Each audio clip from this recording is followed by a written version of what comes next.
It was meant to be just another quiet meal in a place no one would recognize him.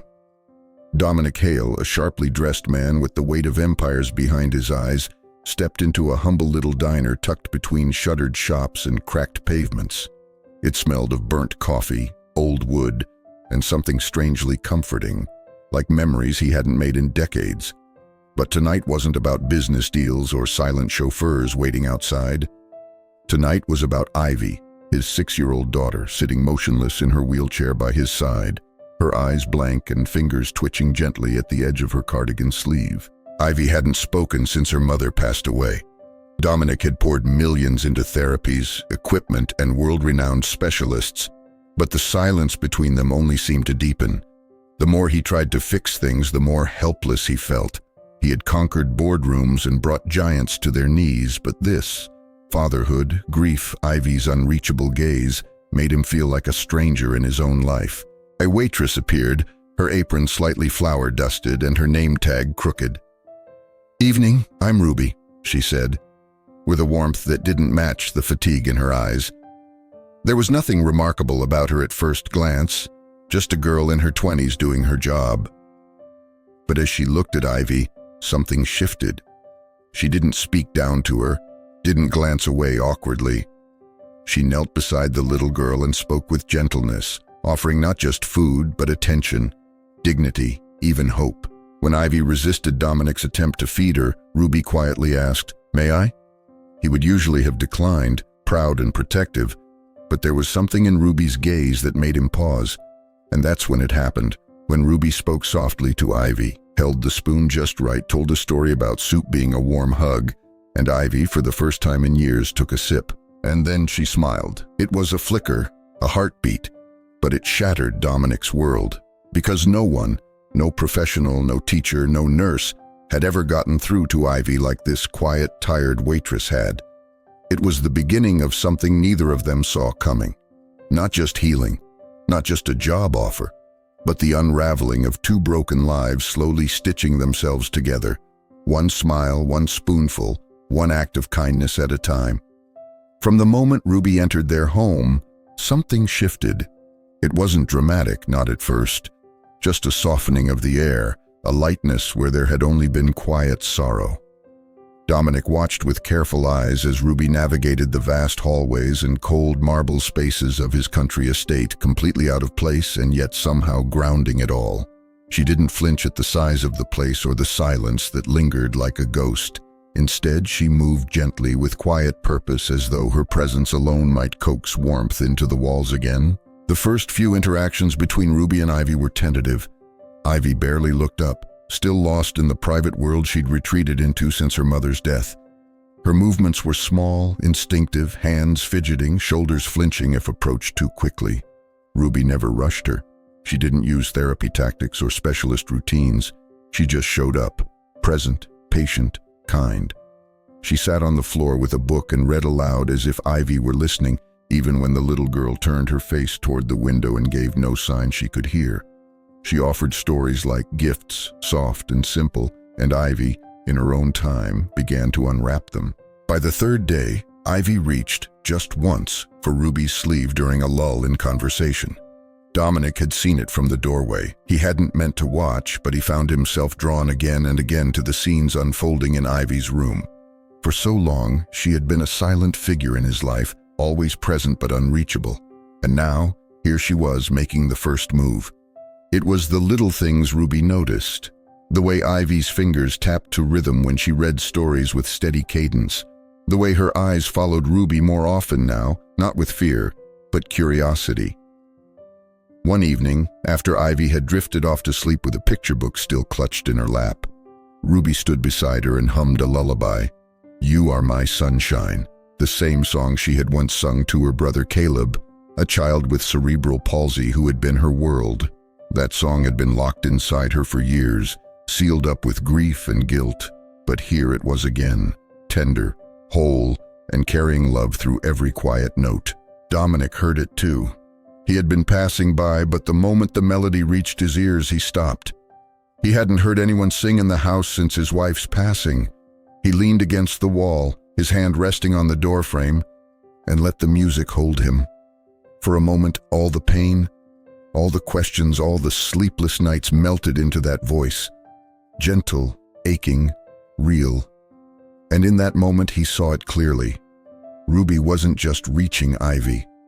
She was healing something in him too. In those few days, she had become more than a helper. She had become part of the story, woven into the fabric of their healing without even realizing it. And Dominic, once certain that nothing and no one could restore what had been broken, began to believe otherwise.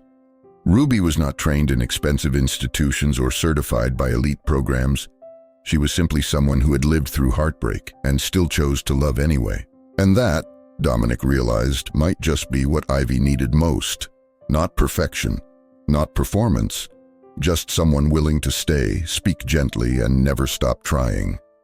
The third day began with rain, a soft, steady drizzle that tapped against the tall windows of Ivy's bedroom.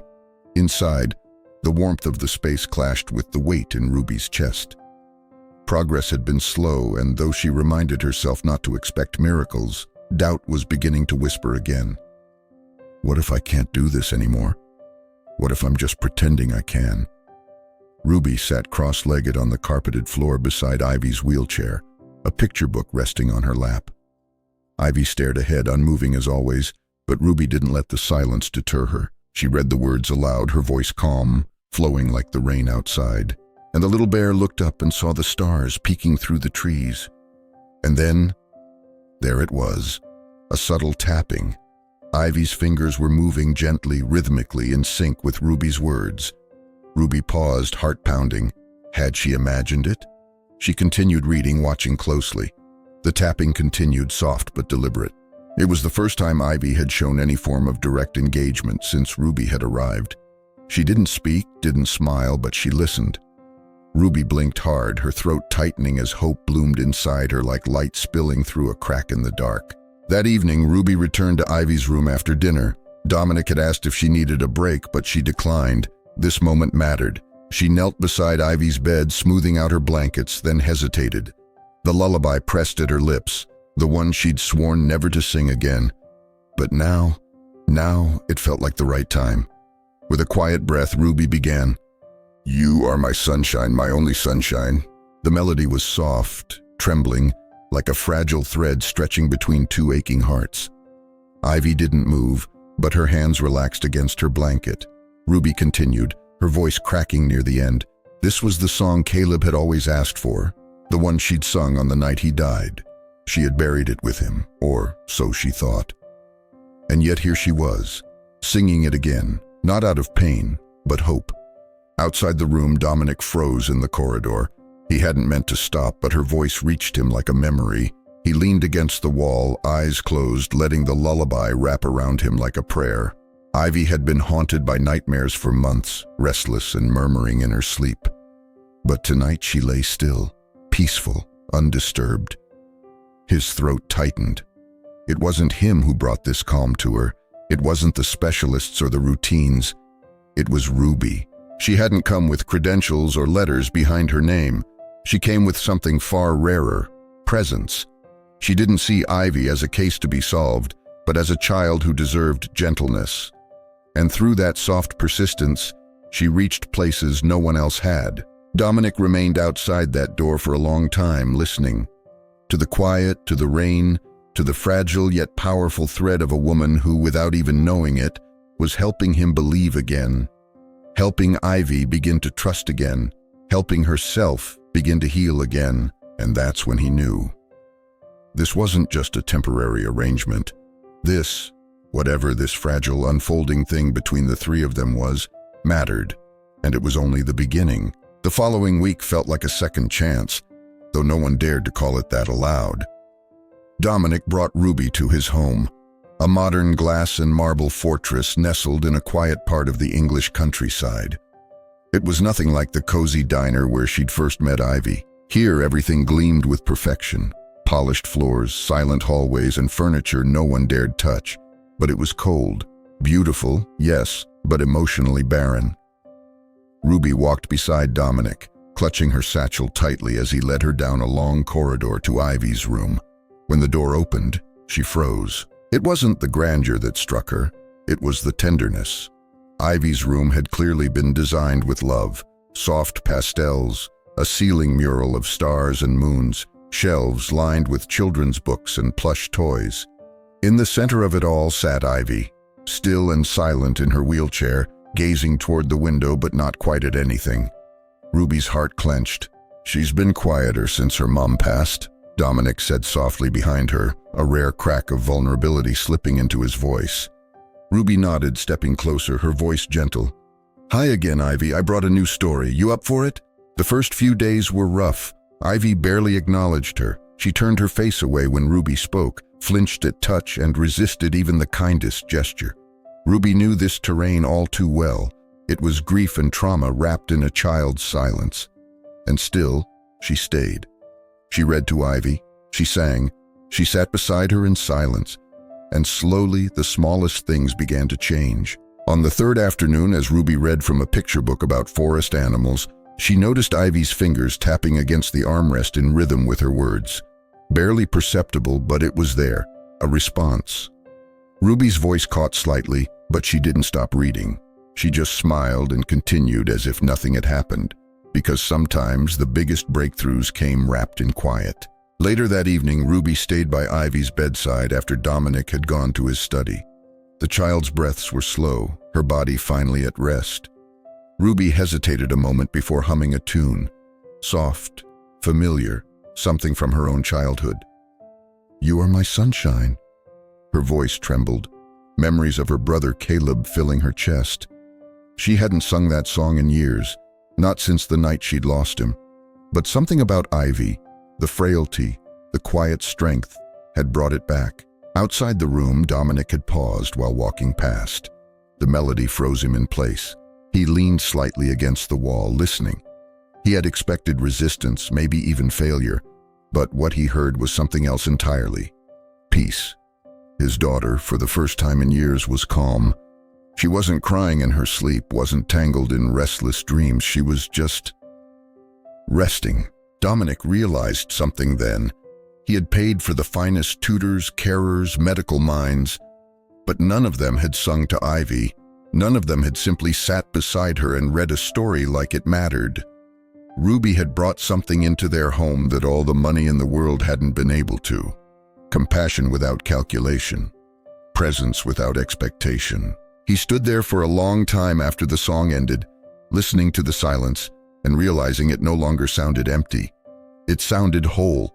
For the first time since his wife's funeral, Dominic Hale felt something other than guilt. He felt hope.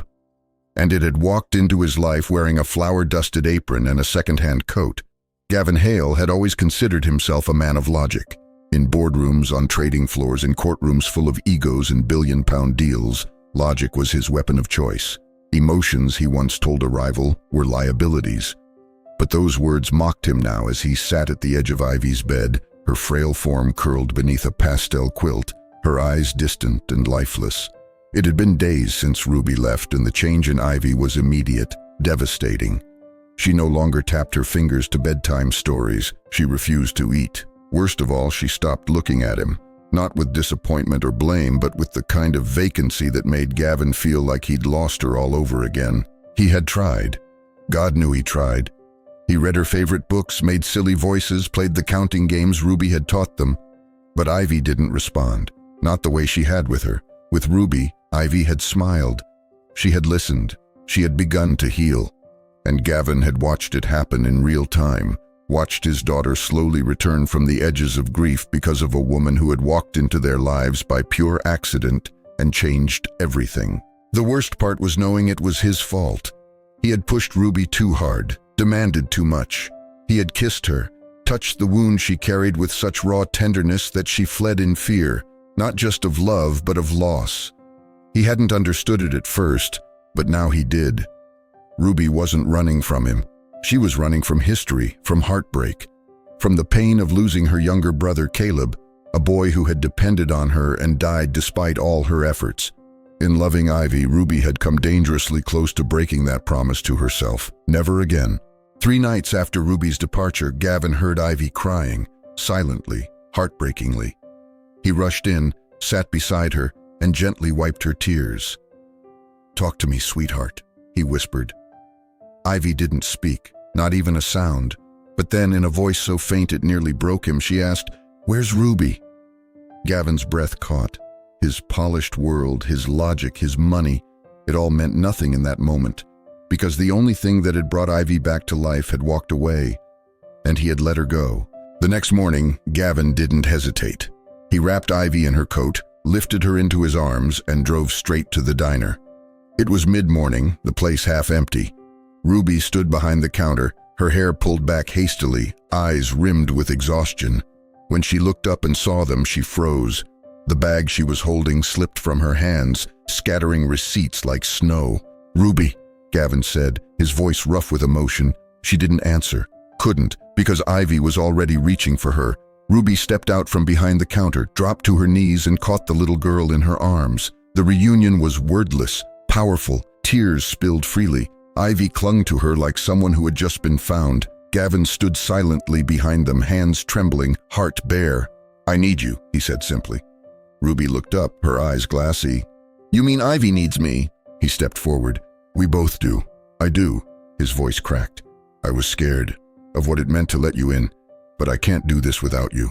It wasn't just about care or progress or therapy. It was about love. And finally, Gavin Hale, the man of reason, the empire builder, the emotionally armored father, understood that healing doesn't always wear a white coat or arrive through a bank transfer. Sometimes it arrives with a tired smile, a whispered lullaby, and hands willing to hold you through your darkest hour. The diner had never felt so quiet, not because of the number of customers, it was busy as always, but because of the way time seemed to pause the moment Ruby spotted Dominic and Ivy at the door. For weeks she had tried to push them out of her mind, to convince herself that walking away had been the right choice. But seeing them now, Dominic with his jaw set tight, Ivy clinging to his coat, her little face pale and searching, it all came crashing back. Ruby froze, the coffee pot in her hand trembling. She hadn't expected them to come. She certainly hadn't expected Ivy to look like that, thinner, sadder, broken in the way Ruby recognized all too well. And then Ivy saw her. The child blinked, as though unsure she was real, then slowly reached out, her small hand trembling in the air. Ruby dropped everything. She rushed from behind the counter, barely registering the stares from patrons, and fell to her knees in front of them. "Ivy," she whispered, her voice cracking. The girl touched Ruby's cheek like it was the only way to prove she hadn't disappeared forever, and then, wordlessly, wrapped her arms around her. Ruby held her tight, tears spilling freely, as though letting go might shatter them both. Dominic stood above them, hands trembling slightly. He hadn't prepared a speech, hadn't even thought beyond getting here. But as he looked at Ruby, cradling his daughter like she was something sacred, the words came. "I need you," he said. Ruby's head lifted slowly. "You mean Ivy needs me," she replied, trying to hold on to that emotional barrier she'd built so carefully. Dominic stepped forward, his voice low, raw. "No, I mean I do. I need you." There was a long silence. Ruby stared up at him, eyes glassy with disbelief. She wanted to believe him. God, she did. But she was still so afraid. Afraid of becoming too attached, of losing again, of feeling like she had with Caleb, helpless and broken. But then Ivy stirred in her arms, and Ruby felt the little girl's hand curl into hers with complete trust. And in that simple act, something inside her shifted. Dominic took a breath and continued, "You changed her life, Ruby, but you changed mine too. I was just surviving before you. You made me want to be present. You made me realize how much I'd shut myself away. I was scared of loving again, scared of what it would cost, but I'm more afraid of losing you than I am of anything else." Ruby didn't know what to say. All she knew was that her heart, so long locked away, was opening, aching, but opening. And just when she thought she couldn't take another breath without falling apart, Ivy did something incredible. She picked up a spoon from the nearby table, her little fingers clumsy, shaking, and she fed herself. One bite, one glorious, messy, beautiful bite. Ruby's breath caught. Dominic dropped to his knees beside her, laughing softly through the tears. And then Ivy giggled. That sound, pure, joyful, was all the answer Ruby needed. This wasn't just about healing Ivy. It wasn't about fixing what was broken. It was about building something new, together, something real, Dominic reached into his pocket, his hand closing around a small velvet box. When he opened it, Ruby gasped. "Will you marry me?" he asked simply. She looked down at Ivy, then up at the man who had somehow, against all odds, become her safe place. "Yes," she whispered, "yes." The days that followed Ruby's return were filled with quiet transformations. Ivy, once locked in a shell of silence and grief, began to bloom in small, beautiful ways. It started with a smile in the morning, then a gentle tug at Ruby's sleeve when she wanted to hear another story. Dominic watched it all unfold with a reverence he couldn't explain. This little girl who had once stared blankly at the world was laughing again, giggling at silly rhymes, reaching out for affection. It was as though the light had returned to their home, chasing out shadows that had lingered far too long. Dominic found himself drawn into their moments, not as an outsider, but as a father. He had spent so many months circling the edges of Ivy's world, too afraid to step in properly, too consumed by guilt over his wife's passing and all the moments he had missed. But now, with Ruby by their side, it no longer felt impossible. He sat with Ivy during her play therapy, helped her color pictures, even sang softly along when Ruby hummed bedtime tunes. At first, it felt awkward, unfamiliar territory for a man used to boardrooms and bottom lines. But slowly it became natural, easy, right. One evening, as the three of them sat in the back garden watching Ivy play with bubbles, Dominic noticed Ruby staring off into the distance, a pensive look clouding her features. "Penny for your thoughts?" he asked gently, passing her a cup of tea. She looked at him, hesitating. "I don't think I've ever been this happy, and that scares me." Dominic set his cup down. "Because of Caleb?" Ruby nodded. "Losing him broke something in me. I thought if I stayed away from this kind of life, from children, from caregiving, I wouldn't have to feel that kind of pain again. But then Ivy smiled at me and it was like I remembered who I used to be, the part of me that still wants to help, to care. I thought that part died with him." Dominic took her hand gently. "It didn't, it's still here and it's beautiful." Ruby's eyes filled. "What if I fail again?" "You won't," he said softly. "You already haven't." In that moment, Ruby felt something shift, not just in her, but between them. There was safety here now, not just in the routine of caring for Ivy, but in the steady presence of a man who saw her, really saw her, for everything she was. A woman with a past, with pain, but with a heart still capable of love. That night, as she tucked Ivy into bed, Ruby whispered, "You're my sunshine." And Ivy, half asleep, murmured, "You too." Outside the door, Dominic smiled through tears. They weren't just healing, they were becoming a family. The moment Dominic dropped to one knee in the middle of the diner, time stood still. The world around them, the clinking of plates, the buzz of conversation, even the soft music playing in the background, faded into silence. All that remained was Ruby, Ivy, and the man who had gone from distant billionaire to a father with a heart laid bare. Ruby stood frozen, her hand pressed to her mouth as Dominic looked up at her with a mixture of vulnerability and hope she never imagined she'd see in someone like him. His words were simple, raw. "Marry me," he said softly. "Not just for Ivy, for us, for me, because I love you." It wasn't just a proposal. It was a plea, a promise, a confession of every feeling he had kept tightly locked away for years. Ruby's eyes brimmed with tears, and she looked down at Ivy, the little girl who had once sat in silent stillness, now clapping and giggling, unaware of the gravity of the moment but fully alive within it. Ivy had found her voice, and now it was Ruby's turn. Her heart thudded in her chest. She had once believed she was unlovable, that her grief made her broken, that her past made her a risk. But in Dominic's eyes, she saw none of that. She saw the woman she had forgotten she could be, strong, gentle, needed, loved. "Yes," she whispered, the word catching on a breath, then stronger. "Yes." Dominic slipped the ring onto her trembling finger and pulled her into his arms, holding her like he never wanted to let go.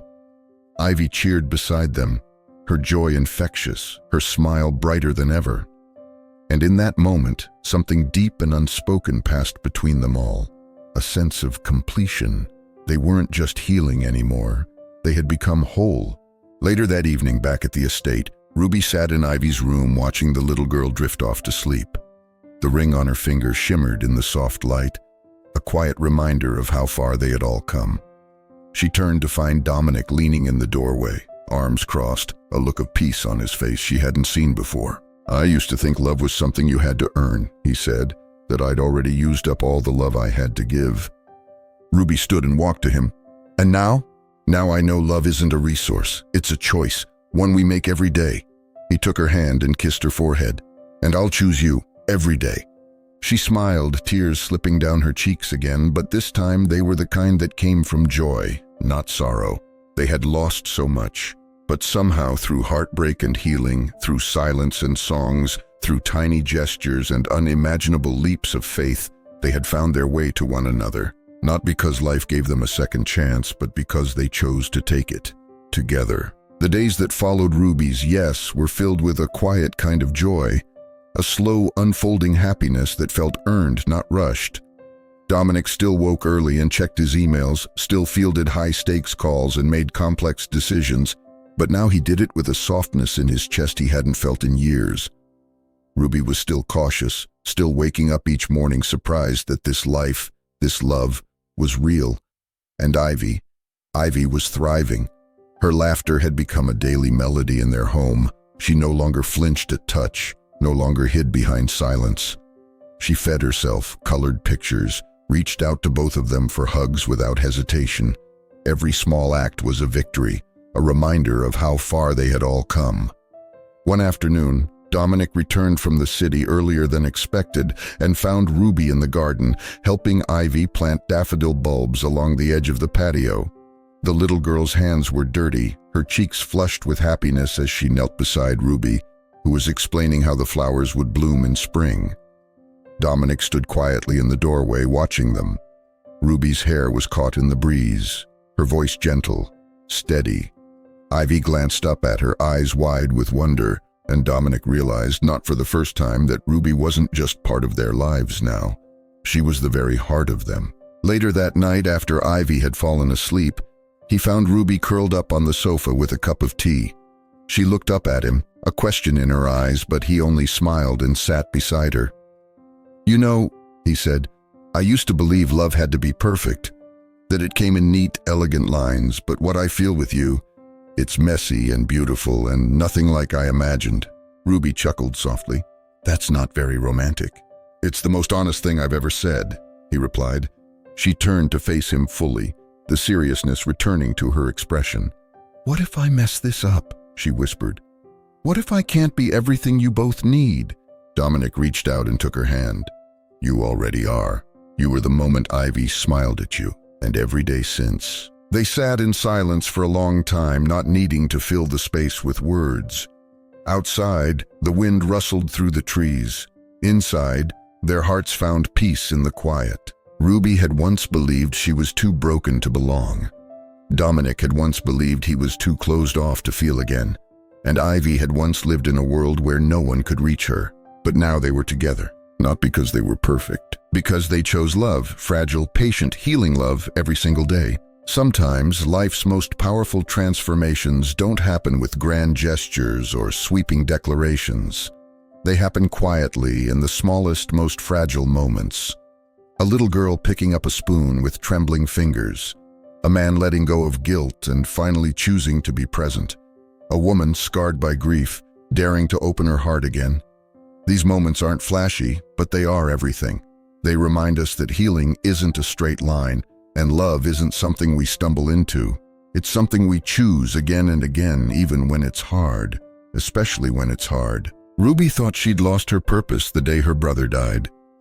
Dominic thought he'd lost his capacity to love when his wife passed away, and Ivy, sweet, silent Ivy, had been drifting in a world that no one could reach. But then they found one another, not in perfect conditions, but in the messiness of everyday life. And from that chaos, something beautiful began to grow. The real lesson here? Love doesn't fix everything, but it gives us the strength to face what feels unfixable. It gives us the courage to stay, to try, to hope.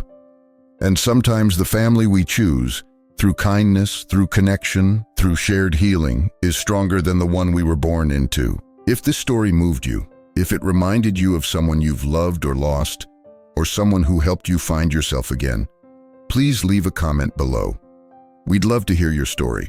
And don't forget to like this video and subscribe to Soul-Stirring Stories, where we bring you true tales of love, resilience, and second chances. Because sometimes the most extraordinary lives begin with the simplest acts of kindness.